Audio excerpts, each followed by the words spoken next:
I'll do a quick introduction. My name is Admin Mir. I'm Chris Boosalis' sidekick, and that's basically what I'm famous for. We have spent the last 15 years trying to do better when it comes to program assessment and using data for program improvement. So it's a little different. We both are engaged in professional programs.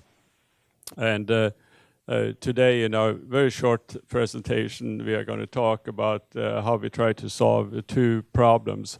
One was to find efficient ways for naive technology users to collect data on demand, mostly when they observe students in this case. And the second part, which I think is even more interesting, is how do we manage and make meaning out of these data. We are particularly interested in going beyond what is popular today, which are dashboards. Every place have their dashboard to kind of show progress. We are interested in using technology to help us identify the questions and the problems that are not obvious, that we don't see. And I'm going to give the microphone to Chris and let him take over. Well, hi everybody. Can you hear me back there okay? Do I have the, okay, great. So it's true that Admin and I have been working on this problem for quite some time. And as you know, a solution can't be more complicated than the problem it's trying to solve. That's obvious. But in our field of teacher education, we're dealing with different populations. We're dealing, for example, with our student candidates, with supervisors who often still have a blinking light on their VCRs because they're still using VCRs and they're not as tech savvy as we might need them to be. And then we have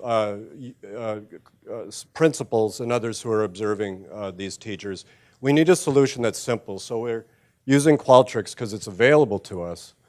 And we would jump ship if something better came along. But what we're trying to do then is to create a solution that's going to work for everyone, and it's not going to create more problems, and it'll allow us to meet different regulatory things that we have. If you have Qualtrics at your university and you have a need for collecting field data, this may seem very obvious to many of you, but this is a challenge for us because of the various populations that we have.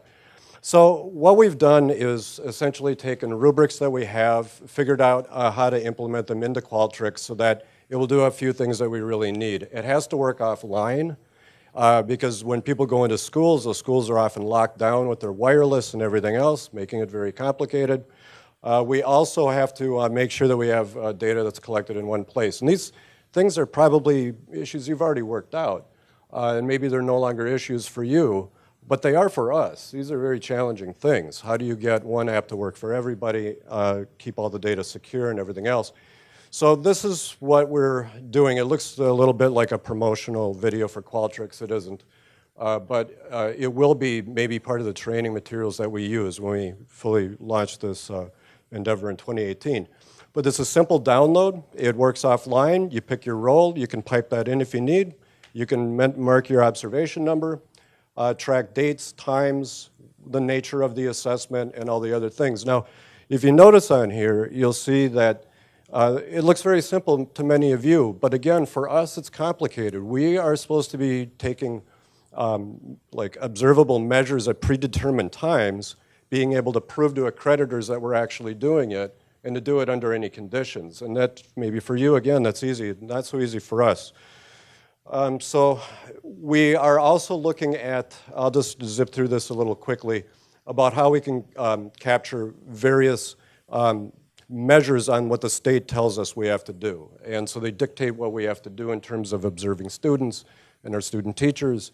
And then we're supposed to tell you, the public, whether or not we've produced a good teacher or not. So that's where all these data are coming in. If you've used SurveyMonkey, you know how to do this. If you're using Qualtrics already, you know what I'm talking about. It also, another attractive feature is that it does enable a file upload. So someone could take a picture of an interaction, somebody could take a picture of student work, pupil work, and then upload it to prove that they've met a given criteria. Also, we're trying to collect information about student self-assessment, which I'll get to in a moment, and how that figures into the analysis that Dr. Mira was talking about. Students do the same thing. They can pick out who they are. I mean, even if you look on that right, if you can see it back there, student information, being able for us to keep track of who are our interns, different types of scholars and their placement, it's very complicated. We're very much still like 20th century with a lot of the stuff, and we're trying to get to where you are, doing everything electronically. So we're going to see if this will be the solution.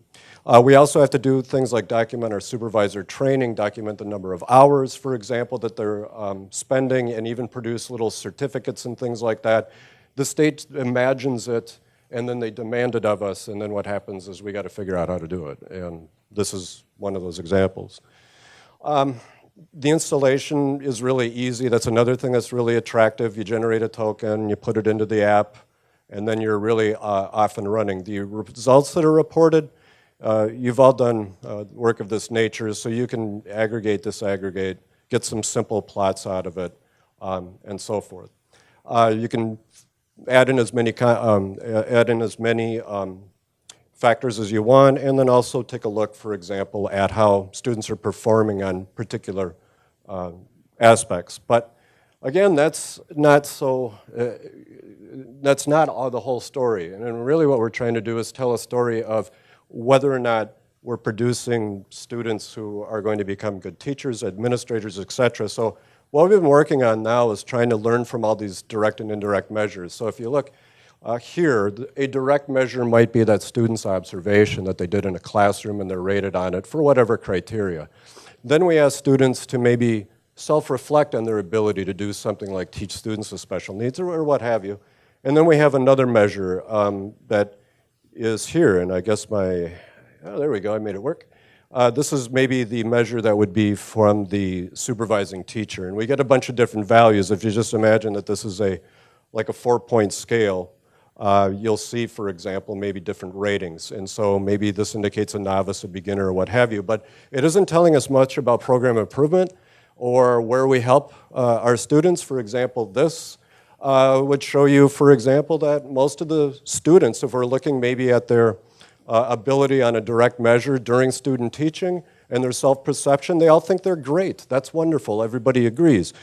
If we go on and look at another rating, you have people who say that their performance was bad and the students are also not confident. That's clear, but this is where it gets kind of complicated, where you have maybe just give me one moment. Oops, got to go back one.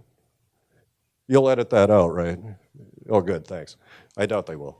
Anyway, so if you're looking here, maybe they, on the direct measure, they're doing very well, but in terms of their own perception of their abilities, they're not so good. And the question is, who's right? The students in their self-perception or their ability?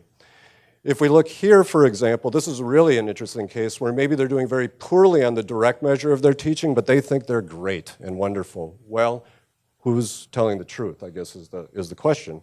So this is what we're trying to do, is model in 3D perceptions, student self-perceptions, the rater's perception, and others, so that we can maybe get a sense of what this looks like. I don't know if you're able to go to the web really quick. And so we've been working with pulling data out of Qualtrics and trying to generate it into 3D plots using Shiny and R to do it. So I don't know if you can just take the mouse and just move it up, and you can see, I mean, you've all seen stuff like this before, but it's very interesting for us because right here in the green, these are your more advanced students right here.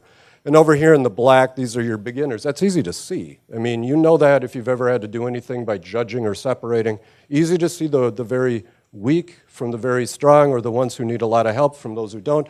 But if you could just, if you could just keep that thing rotated right where it is, you can see that within this cube are different groups. So here, this group of participants, maybe number 9 here or number 10 over here, is different from number 18 way up there. And the question is why?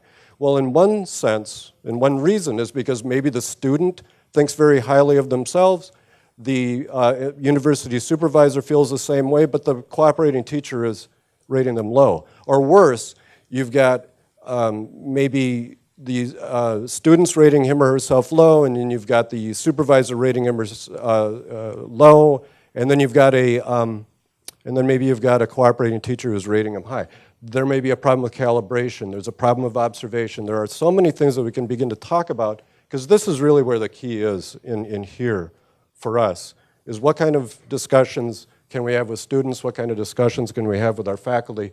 When can we know if our curriculum is actually making an impact?